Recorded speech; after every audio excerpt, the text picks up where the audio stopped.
Awesome. All right. Brad Hughes with me today as we're doing our admin recap of our meeting, which for the July topic, staying on point. And Brad, it was amazing, amazing to see everyone in person, all their wonderful faces on the admin mastermind this morning. So how was it for you? It had been a minute since we reconnected with our friends and colleagues at our mastermind. So this is Teach Better Admin Mastermind every Tuesday morning, even throughout the summer. Josh, 9 a.m. Eastern. And you can contact either of us for more information, or you can go over to teachbetter.com/mastermind. If you're not yet a mastermind member, it's free, it's valuable, it's connective, and it's a lot of fun too. So wonderful to reconnect with everyone and see how summers are shaping up, and also to know that as school leaders and administrators, I mean, our minds continue to hum with the hope and expectation for the new school year, while also getting in some much needed R&R. Oh, for sure. And so we hit three different questions today, and that was like the bulk of our conversation. So the first one was how to prioritize our tasks and responsibilities, and really trying to stay focused because it's really hard as a leader. And so some folks, provided some really important strategies. So what was your takeaway from, what leaders were talking about today in regards to prioritizing the tasks? The first was to get clear on what our priorities are, and we're using the possessive our intentionally, because I think as school leaders there may be a risk of being misunderstood or misinterpreted, that the school priorities, the learning priorities belong to us. They're the leaders' priorities. That all depends on how they're crafted and how they're communicated. A couple of our admin colleagues were talking about how these goals are crafted together with colleagues, with faculty. And so it's not my goal, Josh, or your goal, it's our goal.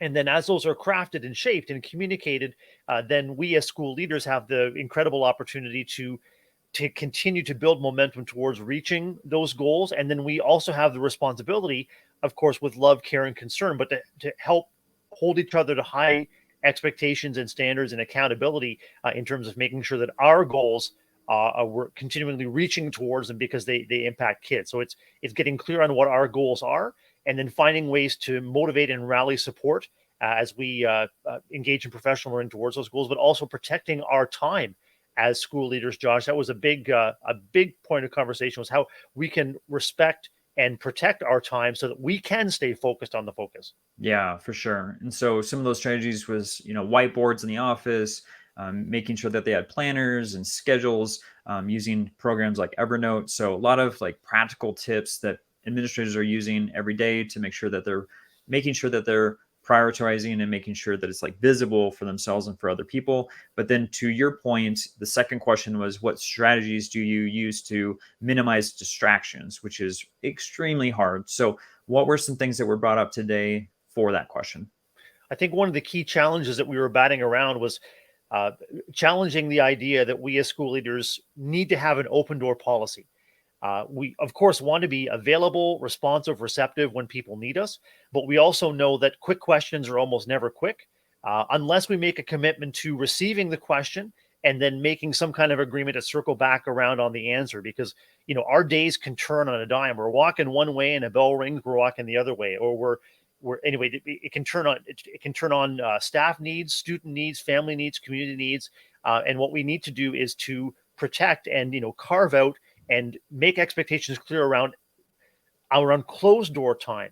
Our colleague Danny Bauer, Better Leaders, Better Schools, really encouraged us to think critically about whether an open door policy is actually helpful for us, because people, all educators, need to know that their time devoted to keeping the focus on the focus has to be protected. So whether that's carving out some time in your schedule, or there's a sign in your office door, or you're working with your office administration to let people know when you might be available to have a face-to-face conversation.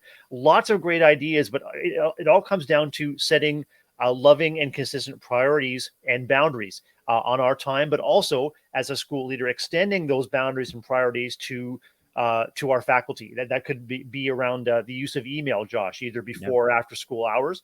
If we communicate that we are not checking our email after 4:30 p.m., for example, as one of our colleagues said, that also extends that grace and that permission to those that we serve. Just making sure that we stay available and stay connected, and that if we have to circle back, we're taking that opportunity to circle back and to earn and to reconfirm that trust that your time is important as well as your questions are important too. Yeah. Main takeaways for me was setting expectations, creating those boundaries, with the staff. If you're in a classroom, it was stated like turning off your radio. If people are trying to, get your attention with that open door policy, to schedule an appointment so that you're intentional about that time with them. So loved what the administrators were talking about today in regards to minimizing distractions as much as possible, because it's really hard to maintain your focus to stay on point. So last one is, how do you effectively communicate your priorities to your team? Because that's really important.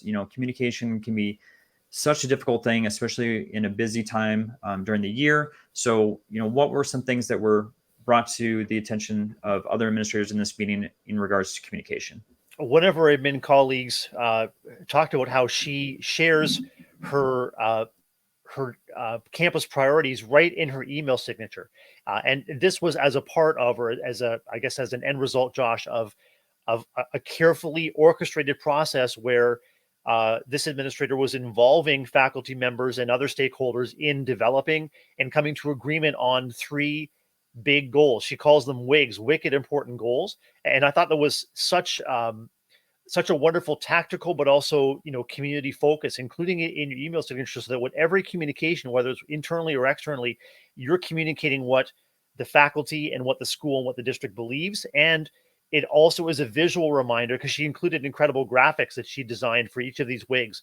And so just keeping those things top of mind for ourselves as school leaders, but also for anyone with whom we interact, is a wonderful strategy. So just making them clear, getting clear yourself. We talked about the concept of sort of like an elevator pitch. If a colleague or a superintendent asked you in 45 to 60 seconds to say, hey, what are your top 3 goals and how are you working to operationalize them? As school leaders, we better be ready to answer that question. And if we don't yet know the answer, we want to be able to craft that together with the people that we serve.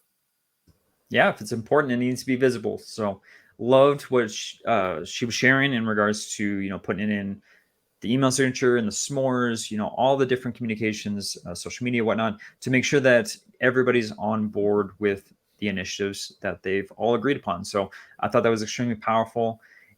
Again, if you need support, we are here for you. But then also every Tuesday morning, make sure that if you haven't signed up for that, I know a lot of people are on YouTube checking this out too. If you are an administrator looking to join a community that is there to help out in any way possible, this is a powerful group. I love these sessions. Also, like, people are sharing different techniques, but then also saying, if you want to expand, if you want to meet, they're so loving and supportive, because they want what's best for you, for your campus, for your community. I just love this group so much. Brad, it was great to see you this morning. It was great to see all the wonderful faces. I know we took a little hiatus, but we are back and strong, and I'm looking forward to this topic moving forward in July. Likewise. All right, you want to close?